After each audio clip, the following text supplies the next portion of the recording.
在美国政府宣布中国在东突厥散的政治镇压是种族灭绝之后，一些个人和组织一直对此持质疑态度。美国最广泛阅读的杂志之一《外交政策》杂志于4月15日发表了一篇特别评论，重申在维吾尔领土上所发生的一切符合联合国种族灭绝公约的定义。文章称，有人说东突厥散目前没有发生屠杀，因此将其称为种族灭绝是不合适的。文章指出，这是因为种族灭绝公约将灭绝种族罪定义为下列任意处以消灭全部或部分的某一民族、人种、种族或宗教团体的行为，其中包括杀害该团体的成员，致使该团体的成员在身体上或精神上遭受严重伤害，故意使该团体处于某种生活状态下，以毁灭其全部或局部的生命，强制执行办法，图防止该团体内生育，强迫转移该团体的儿童至另一团体。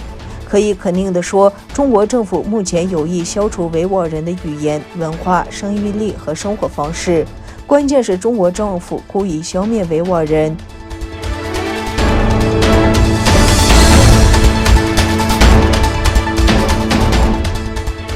日本首相菅义伟访问美国，周五与总统拜登举行会谈，是拜登上台以来首次接待访美的外国领袖。两国领袖又表示深切关注中国当局对维吾尔和香港的人权问题。另外，既反对有任何单方面在东海改变现状的尝试。民主、自由、人权、法治是联系我们同盟的普世价值。菅义伟表示，我们对中国影响太平洋及世界地区和平繁荣有深切讨论。我们同意反对任何以武力或胁迫改变东海、南海的现状，以及威胁区内的成员。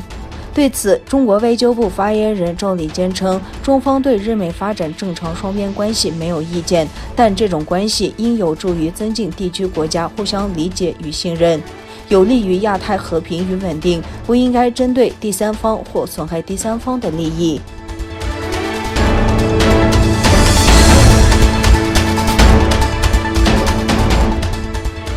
由维吾尔学会、库塔德比利格学院和市委会组成的一个代表团访问了土耳其共和人民党主席克勒支达欧鲁。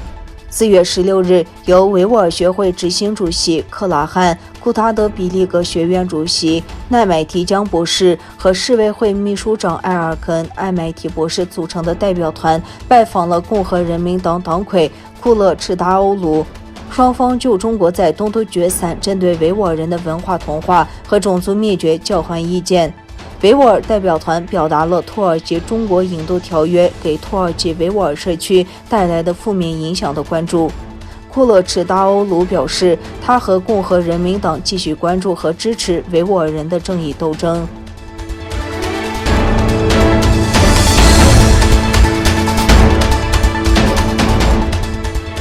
正在日本西南地区强化防卫体系的陆上自卫队将于今年9月至11月期间集结全国约14万队员，在九州进行冷战以来最大规模的演习。日媒指，此次演习是为因中共日益增长的海上扩张而举行。据日本放送协会16日报道，日本防卫省因中国日益增长的海上扩张，正在偏远的冲绳岛和鹿儿岛部署新的部队，以强化西南地区的防卫体系。在此背景下，陆上自卫队还计划于今年9月至11月举行14万队员全部参加的1993年冷战结束以来最大规模的演习，以假设保卫西南地区。